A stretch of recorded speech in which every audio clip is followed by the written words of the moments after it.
Bueno, hola, buenas tardes a todos, a Arratsaldeon. Esta tarde tenemos a Josep Navajo con nosotros, que ha venido desde Barcelona y nos va a dar unas pautas para que tengamos en cuenta sobre aspectos legales a la hora de iniciar la actividad. Así que nada, os dejo con él. Vale, perfecto. Bueno, hola a todos. En primer lugar, gracias por darme la posibilidad de venir a dar una charla aquí al Centro Youth. Como ya he comentado, la charla de hoy serán aspectos legales básicos para tener en cuenta a la hora de iniciar un negocio. En primer lugar, hablaremos de las diferentes formas societarias o jurídicas para establecerse y para comenzar a operar con el negocio. Estableceremos los pros y contras de cada forma y entraremos un poco más en profundidad en una sociedad limitada, que es el caso más típico para vosotros. En segundo lugar, hablaremos de las formas de financiación de una sociedad limitada y, por último, haremos un breve repaso de los aspectos esenciales que tiene que contener un pacto de socios. No lo he comentado, yo vengo de Delvi Asesores, que es un despacho de Barcelona que está enfocado al asesoramiento para emprendedores y startups tecnológicas y colaboramos con Youth ofreciendo diferentes sesiones y servicios. Y comenzamos. A ver, para empezar un negocio, las principales formas que se utilizan hoy en día son o bien autónomo, o bien sociedad limitada, o en el hipotético caso, sociedad anónima. Sociedad anónima no se suele empezar, y menos para emprendedores o empresas tecnológicas que se están iniciando, proyectos como los vuestros. Entonces vamos a decir un poco las ventajas, los requisitos de cada una de estas figuras.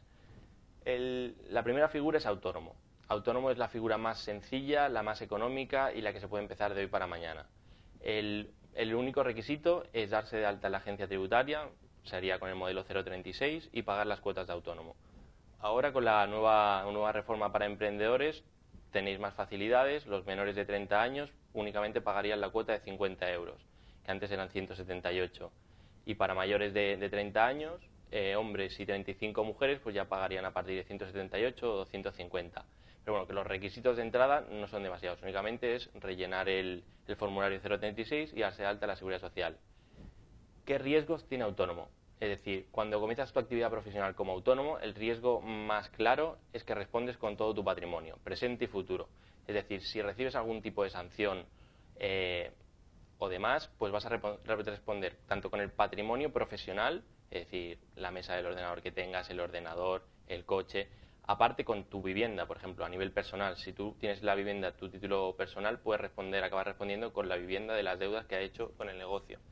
Entonces, por eso nosotros recomendamos, cuando se inicia un negocio, sobre todo online, que tiene muchas reclamaciones vía internet y con LOPD y demás, crear una sociedad limitada.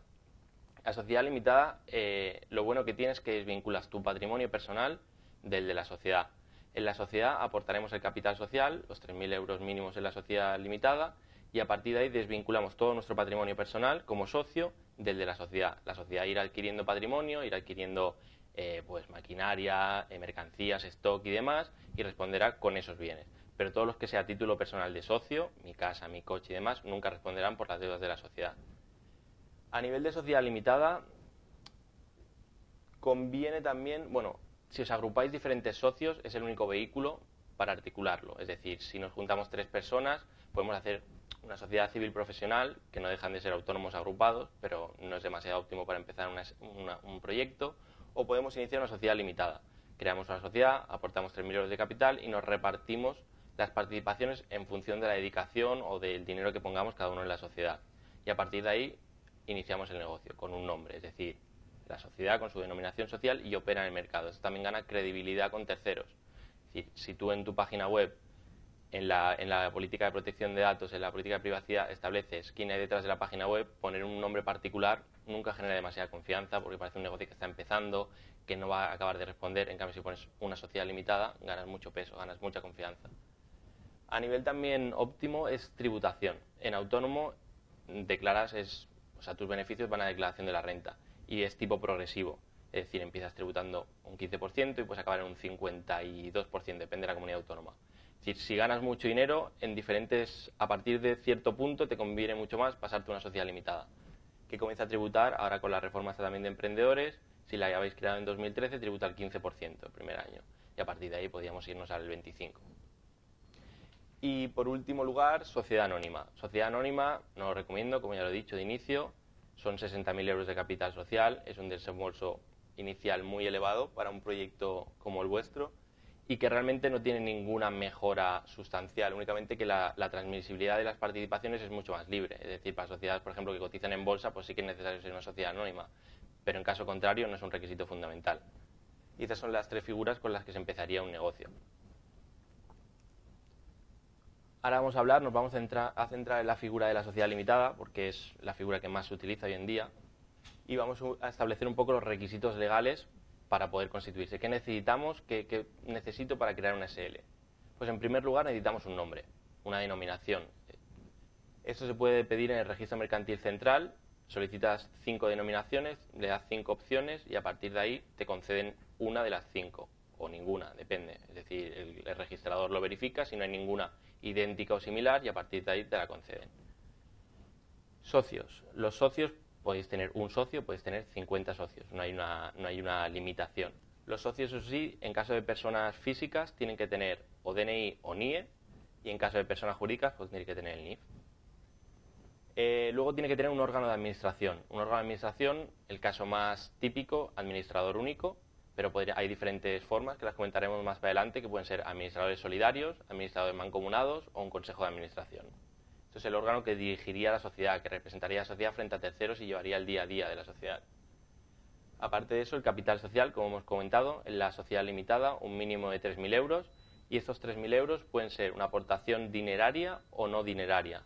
Es decir, cuando empezáis el negocio podéis ir al banco y depositar los 3.000 euros, y con eso ya quedaría sociedad constituida, o bien, si no tenéis dinero, por X motivo, decir, mira, pues yo como socio aporto mi Mac, mi ordenador, y lo valoro en 1.500 euros. Y lo aporto a la sociedad. Y mira, pues yo tengo una mesa de escritorio que también la valoro en 1.500. Pues yo aporto el ordenador, tú aportas la mesa de escritorio y constituimos la sociedad. Esto es muy importante porque a veces no se dispone de los 3.000 euros y se quiere iniciar el negocio. Pues se pueden aportar estos bienes. Para el notario no es necesario factura. Es decir, no tienes que aportar una factura del MAC. Tú valoras el MAC en lo que tú consideres. Eso sí, tú responderás luego de que la valoración esa sea de mercado. No influirá que sean 100 euros arriba, 100 euros abajo, pero sí que tiene que ser un poco acorde con el valor de mercado de la aportación. Y por último, los estatutos sociales. Los estatutos sociales regulan, digamos, toda la sociedad. Regulan desde la denominación, el domicilio, el capital social, cómo se junta la sociedad para acordar los acuerdos en junta general, qué mayorías son necesarias para tomar todos los acuerdos y demás. Esto tendría que redactarse. Ahora vamos a explicar un poco, paso a paso, qué necesitamos. Es decir, si seguís todos esos pasos, al final de hoy podréis tener una SL, es decir, si seguís todos los requisitos y los pasos. Y eso es para una sociedad limitada express. Es decir, express, que es la nueva modalidad que se ofrece, los únicos requisitos son que todos los socios sean personas físicas y que el capital social sea de 3.000 euros. Y bueno, y que se sigan un modelo de estatutos que propone la ley, pero que bueno, se adapta completamente al anterior. Entonces, en primer lugar, lo que tenemos que hacer es solicitar la denominación social. La denominación social, si entráis en la página de Registro Mercantil Central, que es rmc.es.com, no lo sé, y vais al apartado Denominaciones, pues ahí podéis vosotros mismos cursar vuestra solicitud. Estableceréis 5 denominaciones posibles y a partir de ahí, en el plazo de 24 o 48 horas, el registrador mercantil os enviará el certificado, diciendo si es favorable o no. Esto tiene un coste mínimo, me parece que son de 16 a 25 euros. En función de la modalidad, si solicitas telemáticamente o lo solicitas vía correo certificado o contra reembolso. En segundo lugar, una vez tengamos el certificado en nuestro poder, tenemos que juntarnos todos los socios y tenemos que ir al banco, en el caso de que decidamos aportar dinero. Vamos al banco y aportamos la cantidad, vamos por ejemplo a cualquier banco, a cualquier entidad que sea de vuestra confianza y depositamos los 3.000 euros. Entonces el banco lo que nos hará es emitir un certificado también, un certificado de aportación dineraria. Y con el certificado del nombre y con el certificado del banco iremos a la notaría. Previamente habremos de haber redactado los estatutos, que bueno, o lo hacéis con un asesor, o si os arriesgáis vosotros a regular toda la sociedad internamente, pues, a ver, hay unos estatutos tipo. Los estatutos de la sociedad express son tipo. Pero es que sí que hay puntos que sería conveniente revisar. Que bueno, con un poquito de consejo experto os iría bien. Entonces, una vez tengamos estas tres cosas, vamos a la notaría y firmamos con el notario. Eso no es ningún requisito. Tenemos que ir todos los socios de la sociedad y el administrador. Firmamos en el notario y a partir de ahí el notario envía una copia telemática al registro mercantil y en el plazo de 24 o 48 horas ya tenemos la sociedad. Es decir, todos estos pasos desde que solicitamos la denominación hasta que inscribimos la sociedad en el registro mercantil pueden ser aproximadamente de 4 a 7 días, en función un poco del notario y del registro. Y a partir de ahí únicamente ya tenemos que solicitar el NIF provisional de la sociedad, que es vía modelo 036 en la agencia tributaria, se solicita el NIF provisional, esto es automático, y luego dar de alta la actividad, es decir, tenéis que seleccionar la actividad que vais a desarrollar, seleccionáis el epígrafe, comercio al por menor de X, de prendas de vestir, seleccionáis esa actividad, dais de alta toda la actividad, os dais de alta las obligaciones tributarias que tengáis, IVA, IRPF, impuestos a sociedades y demás, y la sociedad ya podría comenzar a operar. Ya puede comenzar a emitir facturas y ya puede comenzar a recibir facturas. Y esto, como ya os he comentado, ahora con la Sociedad Express es un proceso muy sencillo. En el plazo de una semana ya tenéis la sociedad montada y lista para operar. Ahora vamos a entrar un poco en la figura del administrador. Como hemos comentado, hay diferentes modalidades para organizar la sociedad a nivel administrativo. Podemos elegir un administrador único, que será una única persona que tendrá todo el poder de la sociedad, firmar ante terceros, ir al banco a pedir un aval, es decir, toda la sociedad la representa esa única persona. O podemos tener administradores solidarios. ¿Qué significa solidarios? Que cada uno de ellos, es decir, tenemos dos, cada uno de ellos puede operar indistintamente del otro. No se necesita la firma, es decir, uno puede ir al banco y pedir un aval y el otro puede estar firmando un contrato de compraventa de una maquinaria. Es decir, cada uno de los dos tiene libertad para ejercer su cargo. O bien, administradores mancomunados. Administradores mancomunados significa que los dos tienen que firmar cada documento. Tienen que ir de la manita los dos al banco a pedir el aval. O tienen que ir los dos a firmar el contrato de compraventa. Esto realmente no es muy práctico. Es decir, sobre todo si estáis empezando ahora, no os recomiendo que pongáis a administradores mancomunados. Si podéis poner unos solidarios con una serie de limitaciones en función de cuantía, es decir, no puedo vender activos de la sociedad valorados en más de 10.000, 15.000 euros para limitar un poco las funciones de esos administradores, pero mancomunados os va a restar mucha agilidad a la hora de la operativa diaria de la sociedad. Y luego un consejo de administración, que eso sí que ya no lo recomiendo, sobre todo en etapas iniciales. Más para adelante sí que puede ser necesario un consejo de administración, pero esto sería un órgano dentro de la sociedad de 3 a 5, impares siempre, que dirige a la sociedad. Es decir, se crea como un consenso, somos 3 personas y tenemos que determinar si hacemos una cosa o no. Así que un poco de... No, está ahí, lo he dejado... Estoy yo. Era mi culpa esta vez. Y luego las responsabilidades de la figura del administrador. A ver... Aquí tenemos que quitarnos un poco el miedo. Muchos emprendedores tienen miedo a la figura del del administrador, perdón. El administrador no responde de la sociedad, siempre y cuando cumpla una serie de requisitos. Es decir, el deber de lealtad, de confidencialidad, de cuidar un poco qué hace dentro de la sociedad. No ser que haga cosas que estén muy fuera del tráfico de la sociedad, es decir, que revele secretos de la propia sociedad, que esté en causa de disolución y no lo diga, es decir, que siga operando y pidiendo crédito, más crédito cuando no puede asumirlo y él lo sabe. En esos casos puede llegar a responder el administrador, pero si el administrador hace la vida normal de la empresa y por lo que sea la empresa no funciona y se tiene que cerrar, el administrador nunca va a responder. Es decir, siempre y cuando entremos en unos parámetros de lógica. Es decir, si el administrador actúa fraudulentamente, sí que responderá. Si por lo que sea el negocio va mal, el administrador no responde. Que esto también muchos emprendedores tienen miedo a la hora de ponerse como administrador, lo ven como una figura de mucha responsabilidad, que tiene responsabilidad, pero no tenéis que confundirlo con que va a responder con su patrimonio. Ahora vamos a hablar de la Junta de Socios. La Junta de Socios es un órgano colegiado dentro de la sociedad donde están representados todos los socios. Es decir, creamos una sociedad y somos 4 socios, pues si queremos cambiar los estatutos de la sociedad, es decir, queremos cambiar la denominación, cambiar el domicilio, ampliar capital, reducir capital, cambiar al administrador, etcétera, nos vamos a tener que juntar todos los socios, se va a tener que convocar una junta extraordinaria y decidir el orden del día y a partir de ahí votar y a partir de ahí si obtenemos mayoría simple, 50 más 1, pues se podrá realizar el cambio que proponemos. En caso de no obtenerlo, pues no se realizará el cambio.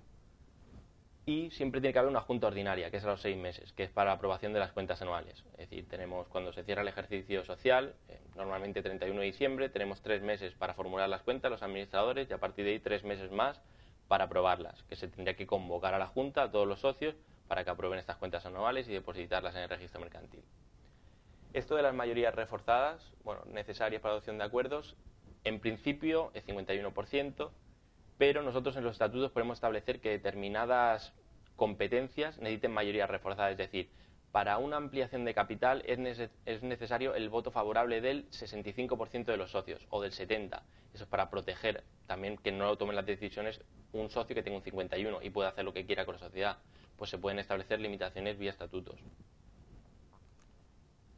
Bueno, aquí es un poco qué pasos hay que seguir para modificar los estatutos. Es decir, queremos ampliar capital o queremos cambiar el domicilio. Lo primero que tenemos que hacer es ver cómo hemos regulado los estatutos la convocatoria de la Junta, que normalmente será mediante carta certificada. Mediante carta certificada notificamos a todos los socios que el día 5 tienen una reunión a las 7 de la tarde. Entonces, el día 5 y establecemos el orden del día.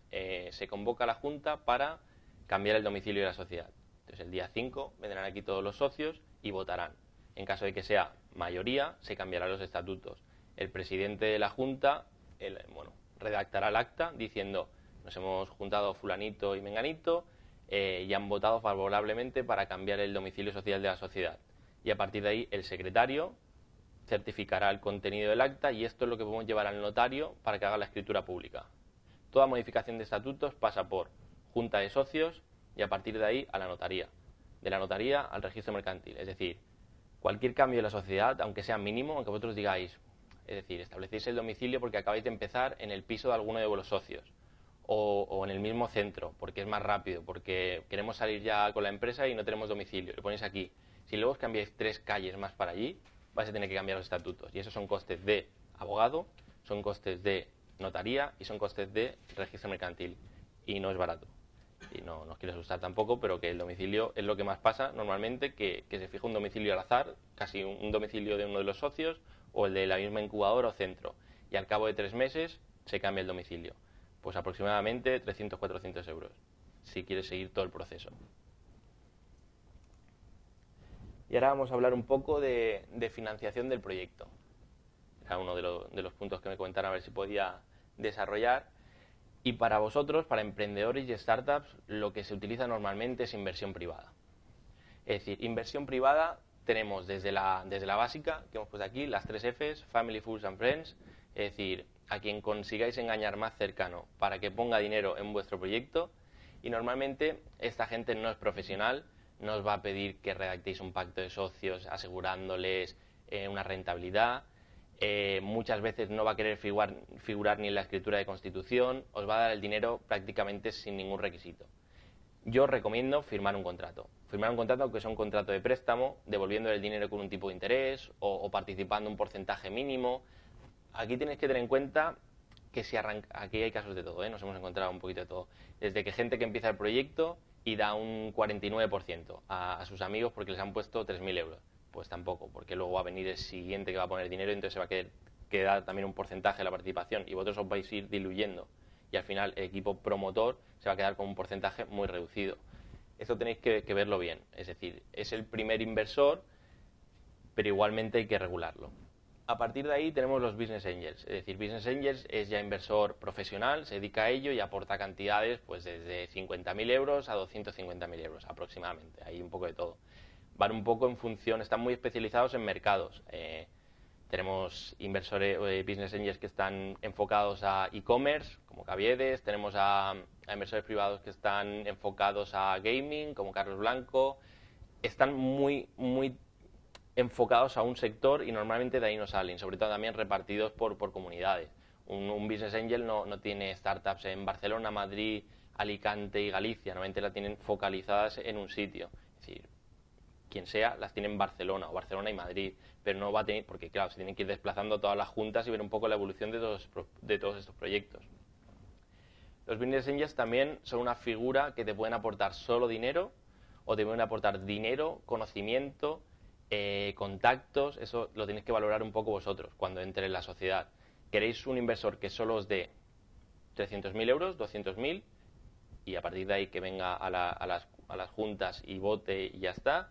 ¿O queréis un Business Angel que aparte de daros 75.000 euros, 100.000 euros, os aporte contactos, se meta un poco más en el día a día de vuestra startup, os facilite de todo un poco? Es decir, eso tenéis que valorarlo. Tenéis las dos opciones, o desde que la persona que solo pone dinero o al que se involucra más en el proyecto.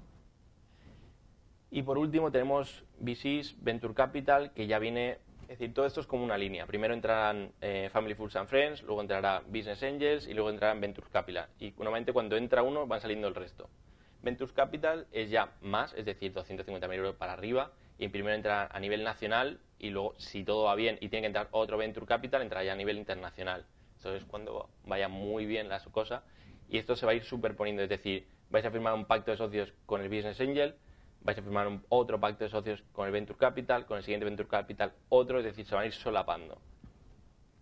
Y cada vez os van a exigir más. Eso tenéis que tenerlo claro. Y tenéis que cuidarlo también, qué os exigen y qué no os exigen. Hasta qué punto estáis dispuestos a ceder la titularidad de vuestro proyecto. Es decir, vosotros vais a ir perdiendo la facultad de gobernar vuestro proyecto y decidir completamente solos. Y las diferentes formas de financiación, las más típicas, las que se utilizan, tenemos el préstamo participativo, una ampliación de capital o una compraventa de participaciones. Ahora luego entraremos en detalle esas tres figuras. Y luego otras opciones que no sean inversión privada. Tenemos entidades financieras, el típico banco, que las figuras que más se asemejan para lo que vosotros queréis es un ICO, que bueno, yo recientemente hemos solicitado uno y el tipo de interés aprox va sobre un 4%, es decir, os dan un préstamo, un crédito, no pagáis si lo tenéis a un año, no pagáis durante 11 meses y el mes 12 lo devolvéis todo de golpe, a un tipo de interés muy razonable, os ofrecen a un 4% aproximadamente. Tenéis que aportar, pues sí, tenéis que aportar un histórico de la sociedad, si tiene ventas o no tiene ventas, previsión de futuro, a lo mejor os hacen hacer un aval personal de los socios, bueno, eso hay que negociarlo con el banco. O una póliza de crédito, es decir, que te den hasta 10.000 euros y tú necesites o no, es decir, tú vas cogiendo dinero hasta llegar a un tope de 10.000 euros. De lo que utilices pagas un porcentaje, un tipo bastante alto, está sobre el 10%, y de lo que no utilices, pues pagas un 0, algo. Eso tenéis que valorar, que en función de qué necesitéis, si tenéis un pico de tesorería o recurrentemente vais a necesitar dinero, pues decidís el tipo de financiación que os vaya mejor. O ayudas públicas. Esto es un mundo también. Está el ENISA, por ejemplo, Jóvenes Emprendedores. Según mis fuentes, desde 2012, noviembre y diciembre, todavía no se ha resuelto. Los que lo presentaron en noviembre y diciembre todavía están pendientes de ver si se lo conceden o no. Y 2013 no está todavía activo. Pero bueno, el año pasado funcionó muy bien. Es decir, 2012, para los que tuvieron la suerte de cogerlo de enero a noviembre, fue perfecto. Y si tenéis oportunidad, únicamente tenéis que presentar vuestro proyecto con el plan financiero y una serie de requisitos que os piden más. Y es una oportunidad muy buena. Y ahora, esto si no lo entendéis, porque ya son un poco más de números y demás, levantáis la mano, me lo decís, me podéis interrumpir todo el rato, que así es más participativo y vamos hablando. A ver, ampliación de capital. Es decir, vamos a poner un ejemplo que quedará más claro. Tenemos una sociedad con un capital de 3.000 euros que está dividido en participaciones sociales. Es decir, cada participación social es 1 euro. Tenemos al socio A, que tiene un 40%, es decir, tiene 1.200 participaciones de 1 euro. Y tenemos al socio B, que tiene 1.800 participaciones de 1 euro. Y estos dos socios deciden que para seguir con su proyecto necesitan financiación. Necesita que entre un socio inversor y les ponga dinero en el proyecto. Ese socio inversor dice, mira, yo voy a poner 10.000 euros. Si pone 10.000 euros y ampliamos capital con participaciones, ¿qué pasa?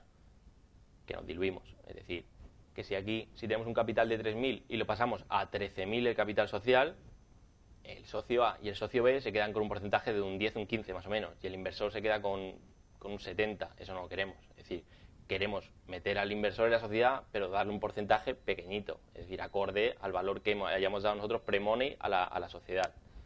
Entonces, si nosotros establecemos que nuestra sociedad aprox, más o menos con estos números sale así, pre-money vale 55.000 euros, por mucho que el capital sea 3.000 euros, y decimos, vale, por 10.000 euros yo te voy a dar un 15% de mi sociedad. Entonces, ¿qué hacemos? Ampliamos capital, siempre haciendo los cálculos, y nos da que tenemos que ampliar capital de 529 participaciones, a valor 1 euro, para que él se quede un 15%.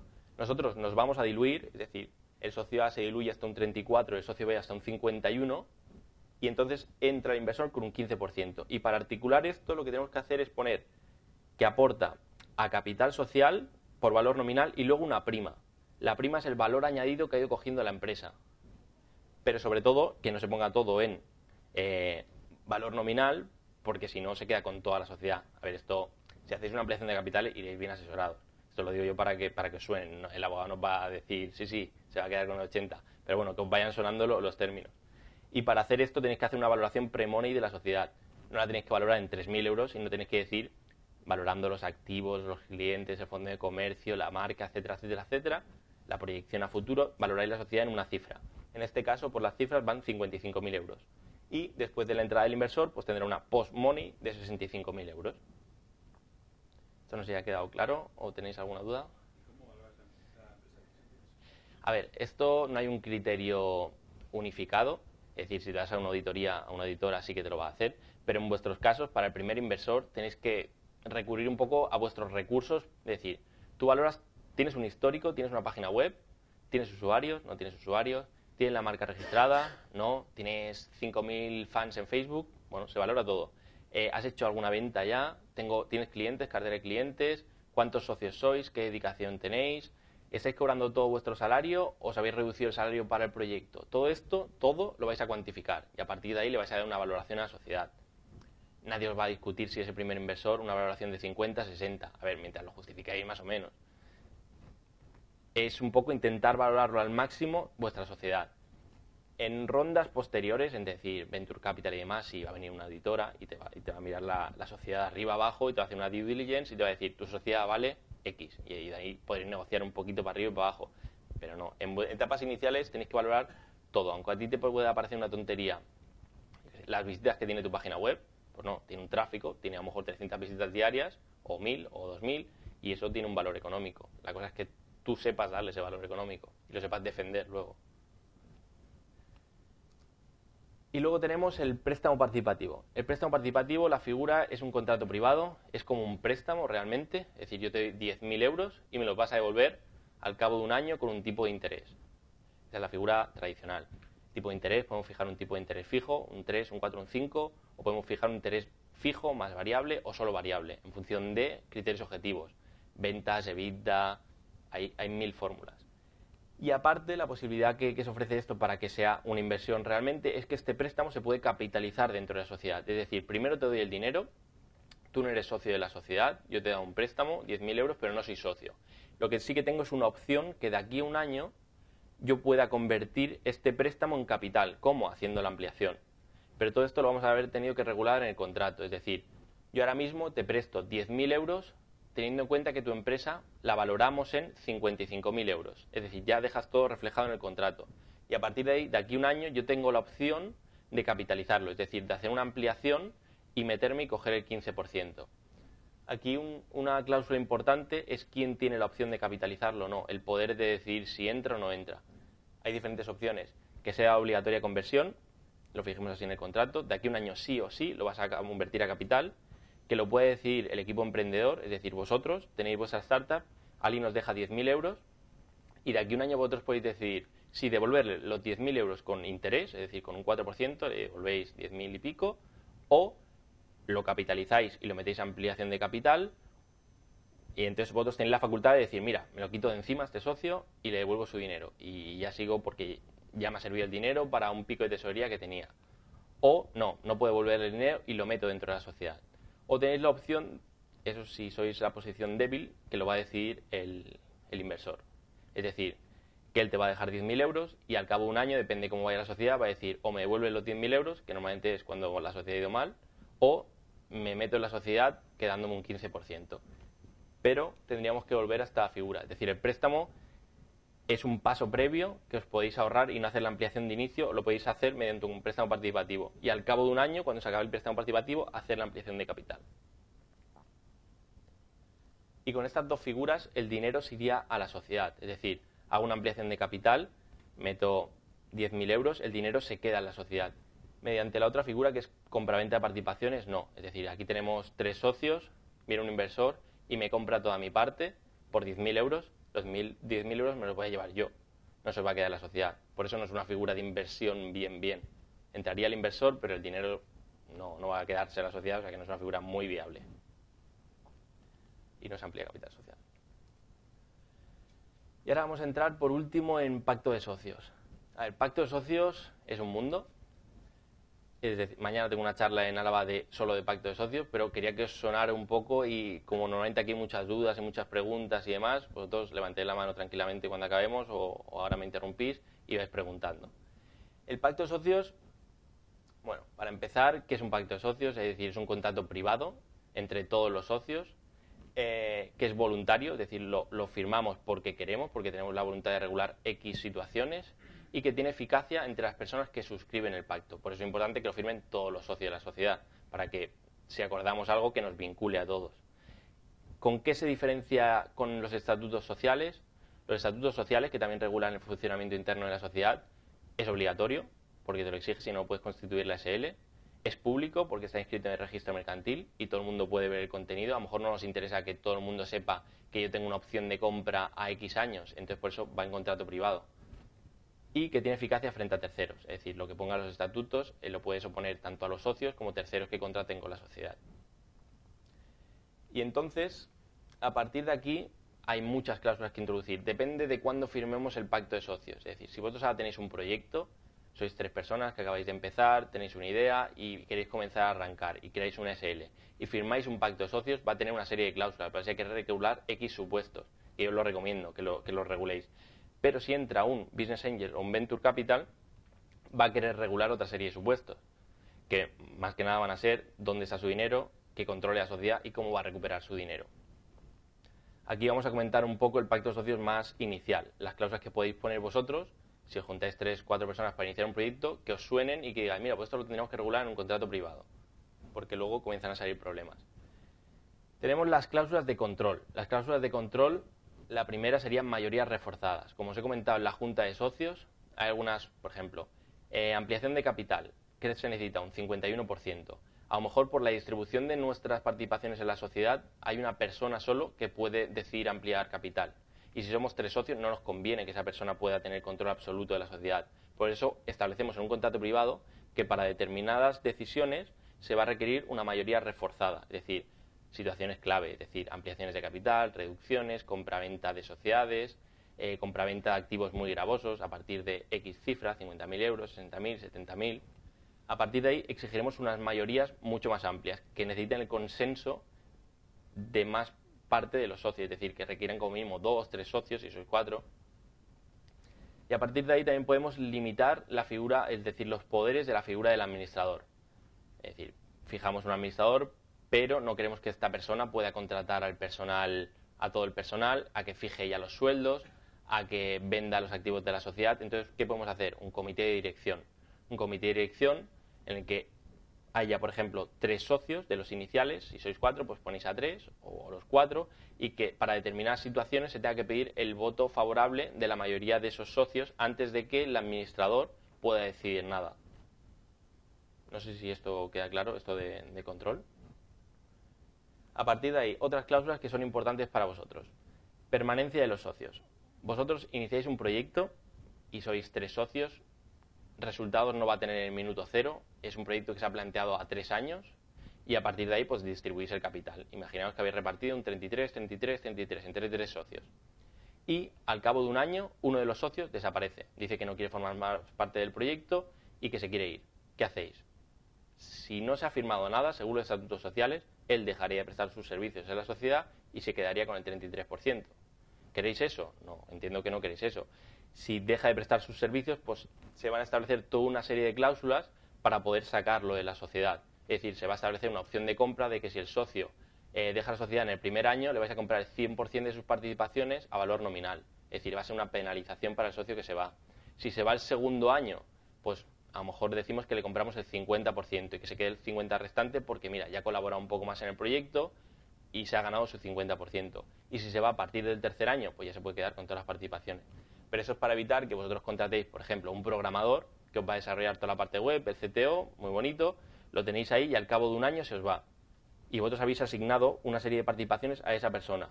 Ahora queréis contratar a otro programador. ¿Qué os va a exigir? Como no tenéis normalmente dinero suficiente, lo que hacéis son retribuciones variables, es decir, le vas a ofrecer menos valor de mercado. Si él cobra 2.000 euros al mes, vosotros le podéis dar 1.100 y aparte le dices, mira, pero participas en la sociedad. Eso es una técnica que suele utilizar muchas startups para enganchar al talento, para retenerlo.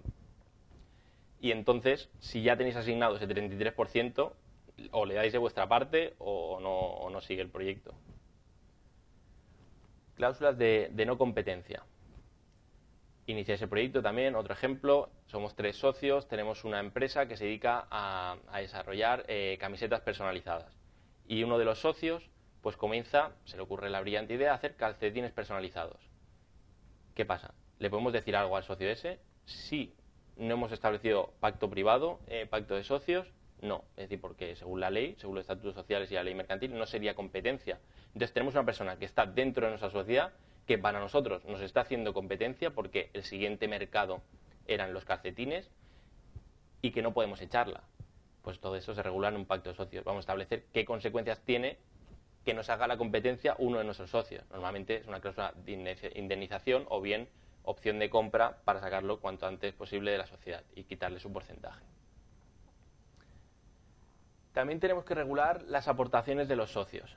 Es decir, tanto en servicios, es decir, somos 3 socios, pero vamos a delimitar muy bien qué funciones tiene cada uno de los socios. Tú vas a ser el CEO y vas a tener que estar full time en la empresa, firmando todos los contratos y demás. Tú vas a ser CTO y vas a tener que hacer la página web y aparte posicionamiento web. Y tú vas a ser el comercial. Pues todo esto lo tenemos que dejar bien claro, porque si no decimos nada y nos ponemos como socios, ser socio no implica prestar servicios para la sociedad. Y tú puedes ser socio y no tener que hacer nada. Y si no hemos regulado un contrato privado que tiene que dedicarle 40 horas, esa persona al cabo de X tiempo puede dejar de prestar los servicios y seguirá teniendo el porcentaje. Y aquí muchas veces cuanto más se detalle mejor. Es decir, si aparte de los servicios, es decir, tienes que desarrollar la página web porque eres el encargado, le ponemos objetivos de antes de X plazo o a la persona comercial, tienes que conseguir X ventas al final del periodo de campaña de Navidad. Todo eso irá mejor porque cuando incumplan le podemos decir, mira, tú firmaste esto. Si lo hemos dejado muy amplio, muy como se suele regular muchas veces, tú serás el CEO. ¿Qué incluyes el CEO de una empresa? No hay ningún término demasiado claro que diga las funciones de un CEO o de un CTO. Entonces, cuanto más lo detallemos, mejor. Y aparte aportaciones. Si aporta dinero, pues lo tenemos que detallar aquí. Aporta una aplicación móvil que tenía antes, que la había desarrollado y la pasa a la sociedad, o aporta una base de clientes. Todo esto lo tenemos que dejar detallado en el pacto de socios. Y ahora también, bueno, cláusulas que no sé si os sonarán, que siempre se ponen en un pacto de socios. Por ejemplo, cláusulas de exit. La cláusula de drag along y tag along. Drag along es la cláusula que refuerza a los socios mayoritarios. Es decir, somos 2 socios, yo tengo un 85% y luego tengo un minoritario que tiene un 15%. Pasan 3 años, la empresa va súper bien, estamos haciendo un montón de ventas y viene Google a comprarnos. Y quiere comprar el 100% de la sociedad. Digo, perfecto, vamos a vender. Y voy a vender y el socio minoritario dice, no, no vendes. O sea, tú vendes tu 85, pero yo me quedo con mi 15%. Entonces, Google no quiere el 85% de la sociedad y que se quede con el minoritario, quiere comprar el 100%. Mediante esta cláusula lo que podríamos hacer es, si yo recibo una oferta por el 100% de la sociedad a un valor X, yo te obligo a ti, socio minoritario, a vender conmigo. Es decir, mediante esta cláusula vas a poder coger a los socios minoritarios, a uno, a los que sean, y que vendan contigo. Eso es para que el socio minoritario no se aproveche, porque lo que suelen hacer en estas situaciones es un poco de presión para sacar ellos más dinero que tú en la venta. Entonces, mediante esta cláusula se desactiva esa posibilidad. Y luego tenemos la del tag along, que sería la inversa, protege al socio minoritario. Es decir, viene Google a comprarnos, quiere comprar el 85% y el minoritario dice, no, si tú vendes el 85% me llevas a mí, me metes en el paquete y vendemos todos, porque yo no quiero quedarme con un socio minoritario que no conozco. Yo empecé el proyecto contigo y me voy contigo. Pues estarían las dos cláusulas, la que protege al mayoritario y la que protege al minoritario. Y luego también he puesto una pincelada aquí de cómo retener el talento. Stock options o phantom shares, no sé si suenan un poco las figuras. Eso es cuando, lo que hemos comentado, que no podemos ofrecer lo que cobra la persona, el técnico, y le ofrecemos un valor por debajo del mercado. Lo que pasa es que le ofrecemos una retribución variable, es decir, si tú permaneces en la empresa por determinado tiempo, vas a ir adquiriendo una serie de participaciones sociales. La figura es, yo te ofrezco, ahora empezamos la sociedad, y yo te ofrezco que compres un 15% de la sociedad de aquí 3 años a valor nominal. Es decir, a 1 euro vas a poder comprar un 15%, pero vas a poder comprar de aquí 3 años. Que en principio, si todo sale bien, las participaciones ya no valdrán 1 euro, sino a lo mejor cada participación vale 100 euros. Entonces tendremos un beneficio, la persona que ha adquirido esas stock options, de 99 euros por cada participación. Para eso la persona hace que se implique, primero porque quiere que valga más la empresa, porque ese va a ser su beneficio, y aparte que permanezca en la empresa porque normalmente como se hacen los planes son progresivos. Si estás un año, maduras un 25% de todas las stock options que tú tenías. Al segundo año otro 25%, al tercer año otro 25% y al cuarto año un 25%. Y cuando acabas el 100% es cuando puedes ejecutarlo. Entonces, ¿esto qué hace? Que tengas a la persona súper motivada porque quiere que valga más la empresa y que lo tengas atado en tu empresa. Porque si se va, pierde esta retribución. Y con esto, cuando ejecutas el stock options, pasas a ser un socio más de la sociedad. Es decir, tienes un porcentaje y ya sería, como tiene su 15% y pasaría a ostentarlo. En cambio, las Phantom Shares son como opciones virtuales. Es decir, lo del mismo supuesto de antes, yo te ofrezco que tú, bueno, que compres, no, que tengas un derecho sobre una opción que vale 1 euro. Y lo puedes ejercitar de aquí 3 años a valor que sea, al valor que tenga de mercado. Imaginaros que vale 100 euros. Pero yo no te voy a dar la opción de que compres, únicamente te voy a pagar la diferencia. Es decir, si vale 100, pues te voy a dar 99 euros, pero tú no vas a poder comprar la participación. A ver, esto también es bueno, porque si tú comienzas a repartir stock options a todos tus empleados clave, a lo mejor tienes 7, 8, 9, y cuando ejecutan realmente al cabo de 3 años tienes un accionariado súper diversificado, con 20 socios. A lo mejor no quieres que sea esta tu forma, como plantea la sociedad, no quieres tener 20 socios en 3 años, y prefieres seguir teniendo 3 o 4. Pues con las Phantom Shares te evitas tener más socios. Tú le vas a pagar igual, vas a conseguir el objetivo de que estén motivados para que vaya bien la empresa y de permanencia, pero te evitas tener socios. Y ya está. Y muchas gracias. Y si tenéis dudas, es decir, a ver si tenéis alguna duda sobre el pacto de socios, financiación y demás, y la vamos comentando.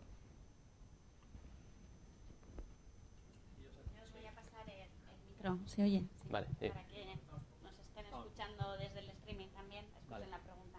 Sí, Josep. El pacto de socios no se eleva, no lo... ¿Lo puedes elevar a público o no? No es obligatorio. Es decir, si lo elevas a público, ante notario, lo que ganas es que todas las personas que firman, es decir, el notario da fe de que las personas que firman son estas, que a ver, que se podría hacer mediante verificación de firma igual. Lo que es muy importante es la fecha, que congelas la fecha en el tiempo, que esto puede dar problemas luego de cara a sobre todo a agencia tributaria, por problemas fiscales. Pero no es imprescindible. En vuestro caso de inicio, vuestro primer pacto de socios, si acabáis de crear la startup, yo no lo elevaría a público, a no ser que sea un proyecto demasiado, bueno, que tenga circunstancias excepcionales. Cuando entre un business angel, cuando entre un venture capital, lo van a elevar seguro. Pero en inicio es costoso, es caro elevar depende de las páginas que tenga, pero el coste es elevado.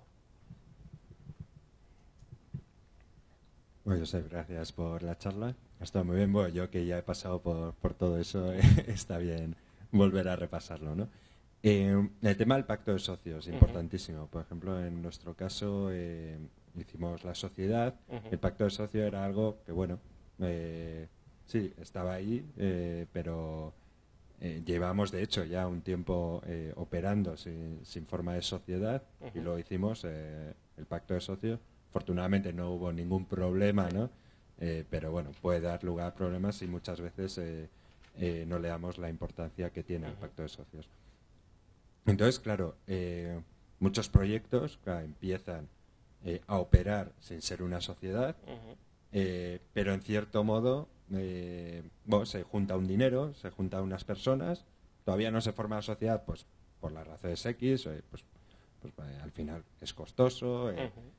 Primero quizás hay que validar, ¿no? un pequeño prototipo o lo que sea. Entonces, la pregunta, ¿en qué momento nos lanzamos a un pacto de socios formal e incluso si se puede hacer un pacto de socios informal? En cierto modo que no esté sujeto a la sociedad, pero ya desde un inicio establezca, oye, hemos empezado tales personas con estos roles, con estas dedicaciones. El pacto de socio, como es libre, lo puedes firmar cuando quieras. Si empezáis a operar y queréis firmar el pacto de socios, perfecto. Es decir, operar como individuos aislados, es decir, vamos a registrar el dominio a nombre de X. Pero ya decir que va a registrar esa persona el dominio. Y luego, en función de una serie de hitos, es decir, si llegamos a 50.000 usuarios o llegamos a X ventas, vamos a constituir la sociedad. Pero todo esto lo vas a poder detallar. Y no hace falta que tengas la sociedad. El pacto de socios puede vincular a vosotros como personas físicas y va a tener la misma validez. y luego sí que pondrás, entiendo, cuando se constituya la sociedad la vamos a establecer bajo esta forma societaria, con este capital, con estas mayorías reforzadas. Ya vas a poner todo el clausulado, digamos, que hemos comentado aquí, pero aparte, un previo puede ser, ahora mismo no tenemos la sociedad. ¿Qué estamos haciendo? Pues estamos validando el proyecto. ¿Cuándo acabaremos de validarlo? Cuando lleguemos a esta cifra o a esta no cifra. Es decir, si llegamos a, qué sé, 30 ventas, constituimos la sociedad. Si no llegamos a 30 ventas, nos disolvemos. ¿Y cómo nos repartimos lo que hemos hecho hasta ahora? Pues lo puedes detallar también. Es decir, es estar rato pensando realmente y ver todas las posibilidades y a partir de ahí lo plasmas en el contrato. Es decir, cuanto más detallado, mejor, para evitar problemas.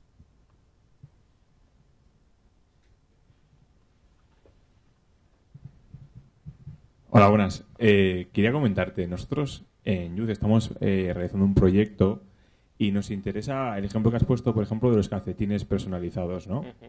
Si nosotros creamos una empresa, ¿no?, y queremos que los calcetines personalizados de cada persona fluyan por la comunidad que hemos creado, la cuestión de derechos de imagen y tal, que copyright, ¿cómo podemos escribir unos... Es decir, ¿vais a tener diseños propios o no vais a tener, o van a ser diseños de otros?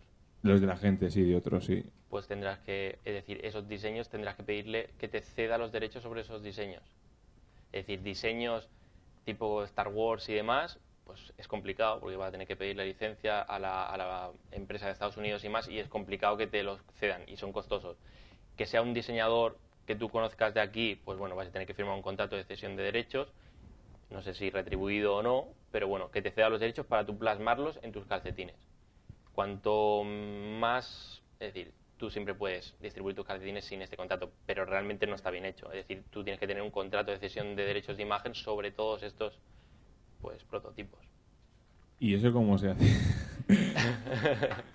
Bueno, esto es un contrato, realmente. Es decir, en el contrato tendrás que decir, el artista X ha diseñado este diseño, tiene todos los derechos sobre este diseño y me lo cede a mí a cambio de unos honorarios o no, unas participaciones en las ventas por X tiempo para explotarlo en España, en calcetines solo, en taz, vas a tener que regularlo bien. Es un contrato, no es más complejo, pero sí que tiene una serie de cláusulas importantes, porque se tiene que delimitar si te cede todos los derechos para calcetines, tazas, camisetas y demás, para España, es decir, porque si no tú lo cogerías, lo utilizarías para calcetines, cuando vaya bien lo pasas a camisetas y das el salto a Estados Unidos. No, eso tiene que ir todo muy, muy regulado. ¿Y eso necesitamos auditorías o algo así para...? No, esto en principio con asesoramiento de un abogado experto en propiedad intelectual industrial, más bien. ¿Tenéis más preguntas también?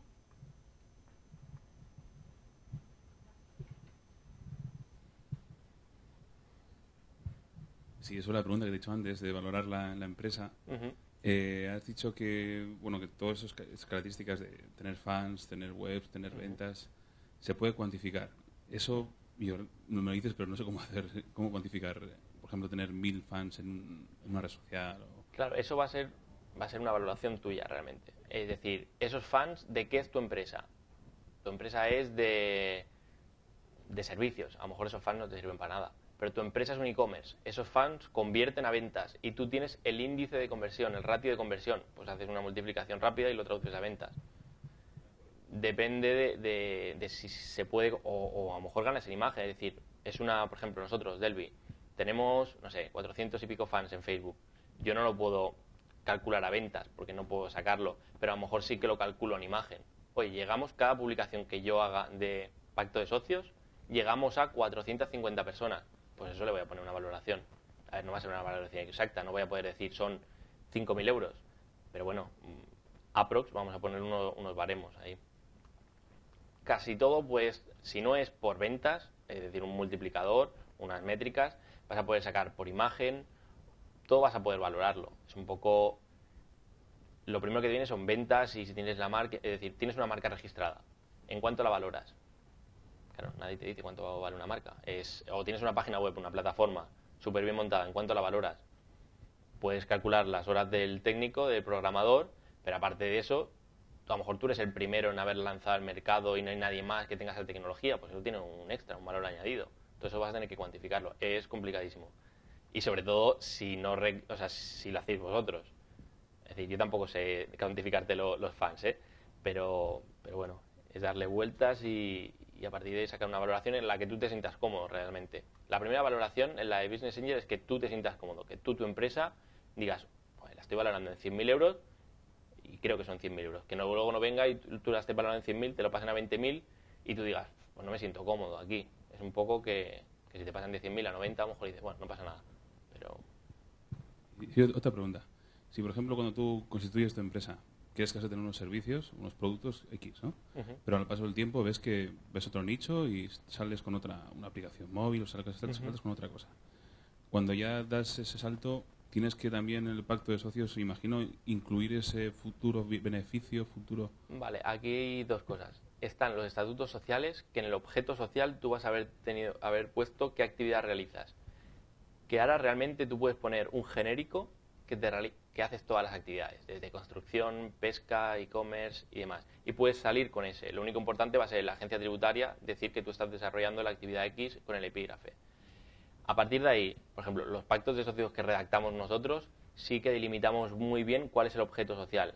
¿Por qué? Porque no queremos que pivote demasiado de un sitio a otro, porque los emprendedores están convencidos de un modelo. Si pivota, es decir, vendemos camisetas y ahora no, ahora asesoramos legalmente. Claro, es un cambio significativo. A lo mejor alguien quiere cambiar, no quiere hacer este cambio y va a requerir unanimidad para cambiarlo. Pero es tan fácil como hacer una modificación del pacto de socios y firmarlo todos y ya está. Si todos estáis de acuerdo no va a haber ningún problema. Pero si no estáis de acuerdo, pues es normal que alguien diga, oye, yo asesoría legal no quiero hacer, yo estaba haciendo calcetines y no quiero dar el salto. Porque igual el saltar a ese nuevo producto, pues hace falta una inversión, hace falta unos condicionantes, ¿no? Por eso. Correcto. Si todos están de acuerdo, no hay ningún problema. Incluso tú puedes haberlo puesto en el pacto de socios.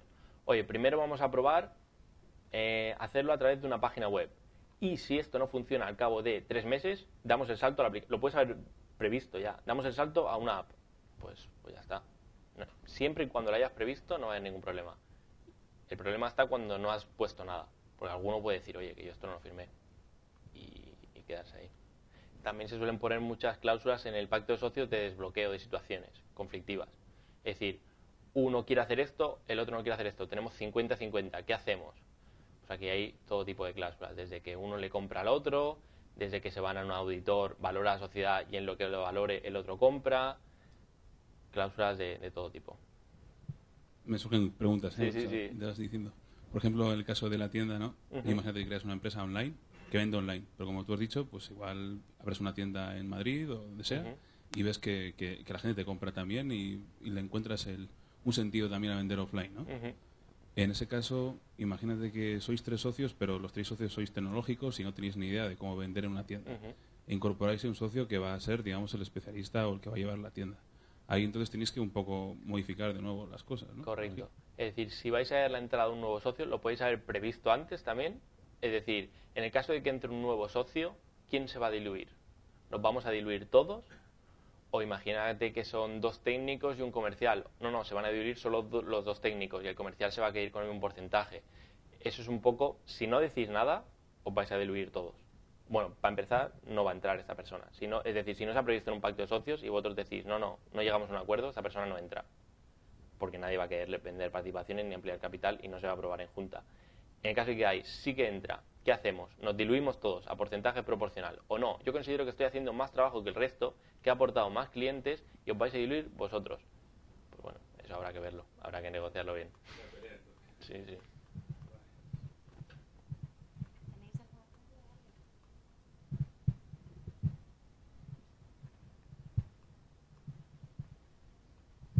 Sí, una pregunta en relación al tema de los diseñadores y el copyright. En el caso de un portal en el que de repente se hagan calcetines, ¿no? Y participen diseñadores que son, digamos, como usuarios registrados y tengan unos determinados diseños de calcetines.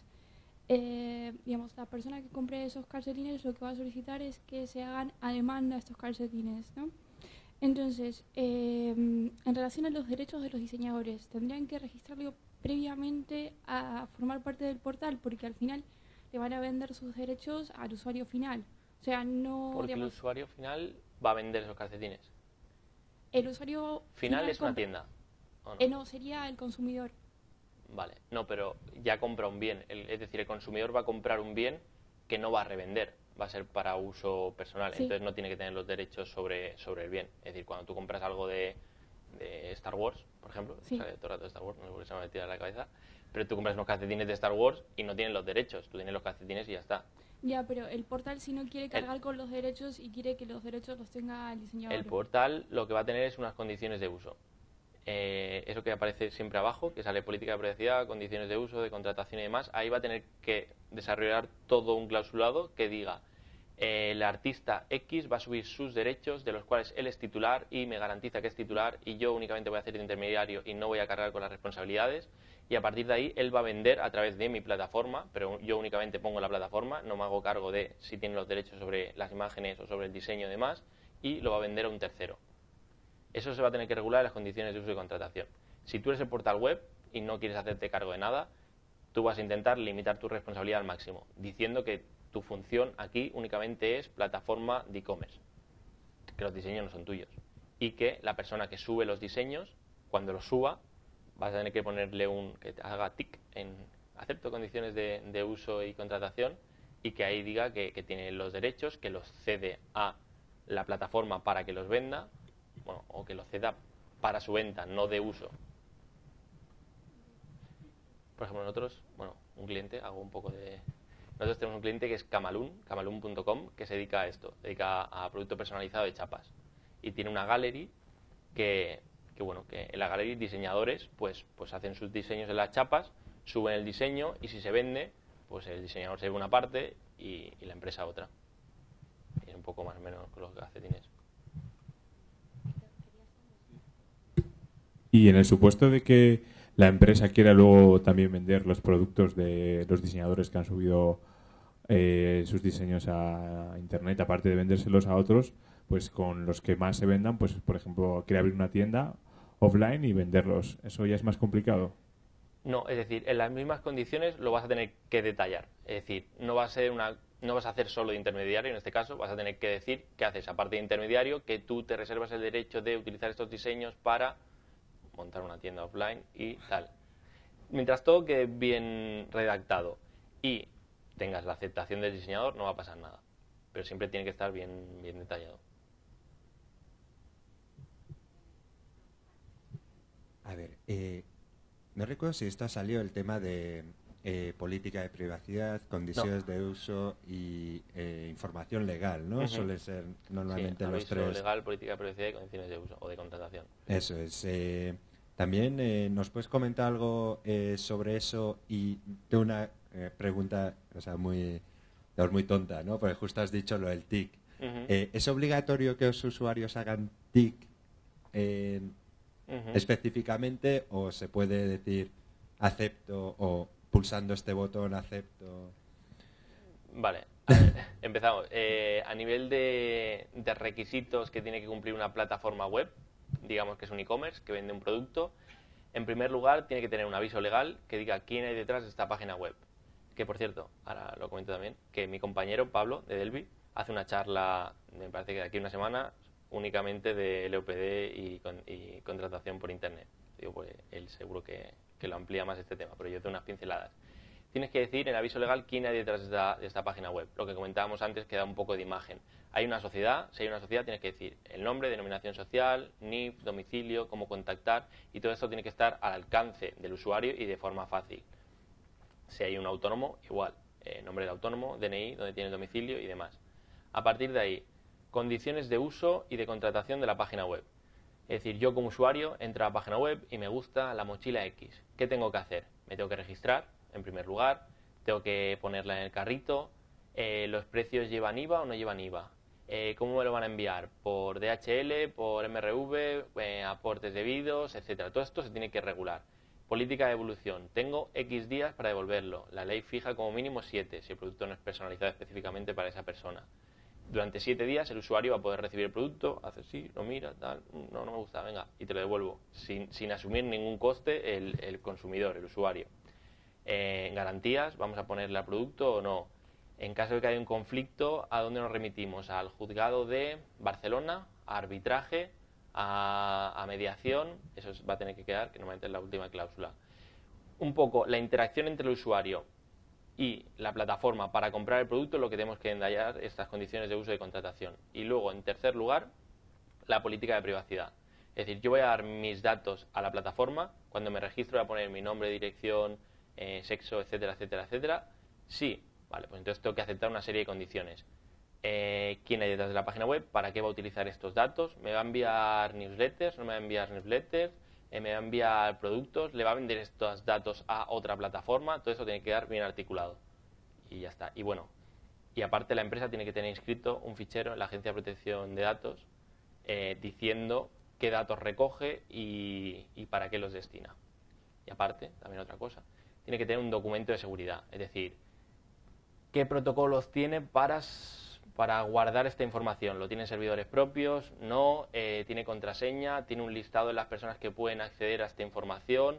Esto va un poco en función del grado de riesgo de los ficheros. Está el bajo, el medio y el alto. El alto te pide un montón de cosas, te pide que los tengas en un servidor X, que tengan todos clave, que cada persona que pueda entrar a un dato personal te firme en una hoja, que tengas una auditoría de las medidas de seguridad cada año, etcétera, etcétera. Pero normalmente un e-commerce tendrá el bajo.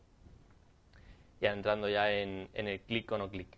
En principio tiene que hacer clic, tiene que marcarlo. Tiene que haber una forma de asegurar que la persona se ha leído esas condiciones y ha dicho que sí. Lo más claro es el clic. Diciendo acepto y le doy. Que si tú pusieras todas las condiciones y abajo un acepto, no hace falta que dé el clic, con que el botón se ponga acepto las condiciones, ya está. Pero tiene que quedar de forma que tú puedas justificar que alguien se ha leído eso. A ver, que luego tengo ya cada página web desde las condiciones de Vodafone y dices, sí, ha leído las siguientes condiciones y un link a unas condiciones que no se va a leer nadie porque tiene 70 páginas. Bueno, pues a ver, en principio tiene que leérselo. A ver, lo hacen muchos, ahora está muy de moda los escalables. Es decir, le das, si quieres más información, lea aquí y te va pasando de un link a otro link a otro link que cada vez tiene más información cada enlace y no lo lees nunca. Pero bueno, eso ya son técnicas para, depende de lo que quieras transmitir a un usuario, si fiabilidad y confianza o que no se lo lea.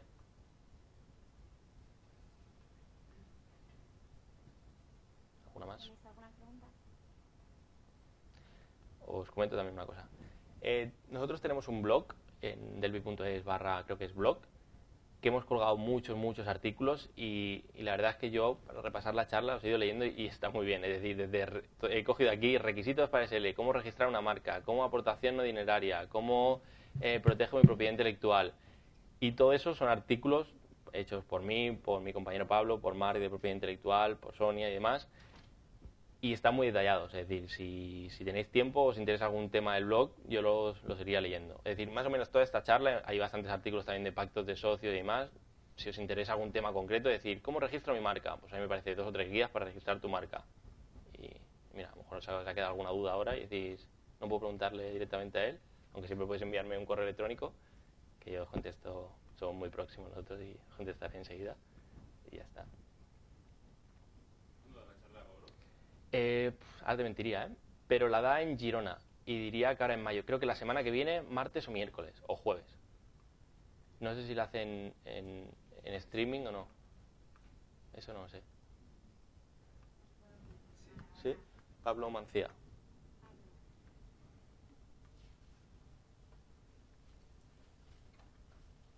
Vale, sí, es en streaming.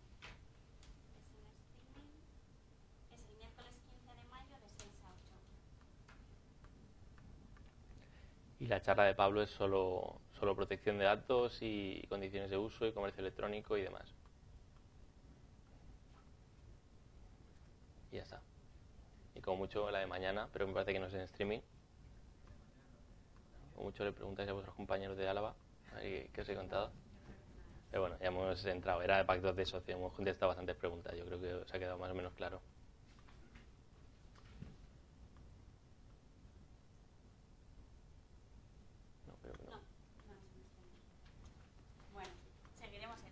Molt bé, molt bé. Bueno, si no tenéis ninguna duda más o ninguna cosita que preguntar. Sí, tenéis con las páginas, por favor, para la próxima sesión, para que os avisemos que el día lunes hay otra sesión. ¿No la más? ¿Habéis apuntado todos el email, por favor? Para que os mande Yo os voy a pasar.